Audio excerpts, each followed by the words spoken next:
की तैयारी करें, कौन सी बुक ले ली। तो मेरा ये मानना है किसी भी एग्ज़ाम की तैयारी करिए आप, मार्केट में बहुत पुस्तकें हैं, बहुत शिक्षक पढ़ाते हैं, तो 2-4 बुक ऐसी लगती है वो आप ले लो, और या तो आपको जिस शिक्षक से पढ़ना है उससे आप पढ़िए, उसके नोट्स को पढ़िए, और साथ में एक बात का विशेष ध्यान रखें कि सेल्फ नोट्स जरूर बनाने चाहिए। क्योंकि जब हम भी पढ़ाई करते थे, क्योंकि जब अंतिम समय बचता है तो अपने ही नोट्स समझ में आते हैं, टीचर के नोट्स इतने ज़्यादा समझ में नहीं आते, क्योंकि टीचर पढ़ाएगा, टीचर 1 घंटे सभी स्टूडेंट के लिए पढ़ाता है, तो सेल्फ नोट्स बच्चों को ज़रूर बनाने चाहिए। बिल्कुल सर, सेल्फ नोट्स अगर आपके पास हैं तो जो चीज़ आपने पहली बार में 8 घंटे में पढ़ी है, दूसरी बार में आप 4 घंटे में रिवाइज़ करोगे, तीसरी बार में 2 घंटे में करोगे।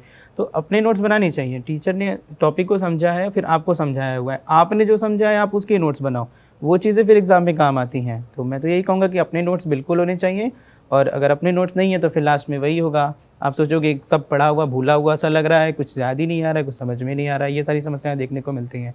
तो मेरे तो पर यूनिट के नोट्स तैयार रहते थे, यूनिट 1 से लेकर के यूनिट 10 के, और जब भी एग्जामिनेशन हॉल के बाहर भी मैं रिवाइज़ कर ही लेता था 1-2 बार। तो ये चीज़ें होनी चाहिए, और मुझे पर यूनिट रिवाइज़ करने में बहुत ज़्यादा टाइम नहीं लगता था।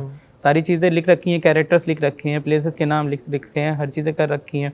तो मुश्किल से 2 घंटा अगर लग रहा है इस रिवाइज़ करने में, 1 यूनिट में 2 घंटा बस, उससे ज़्यादा समय नहीं लगता था।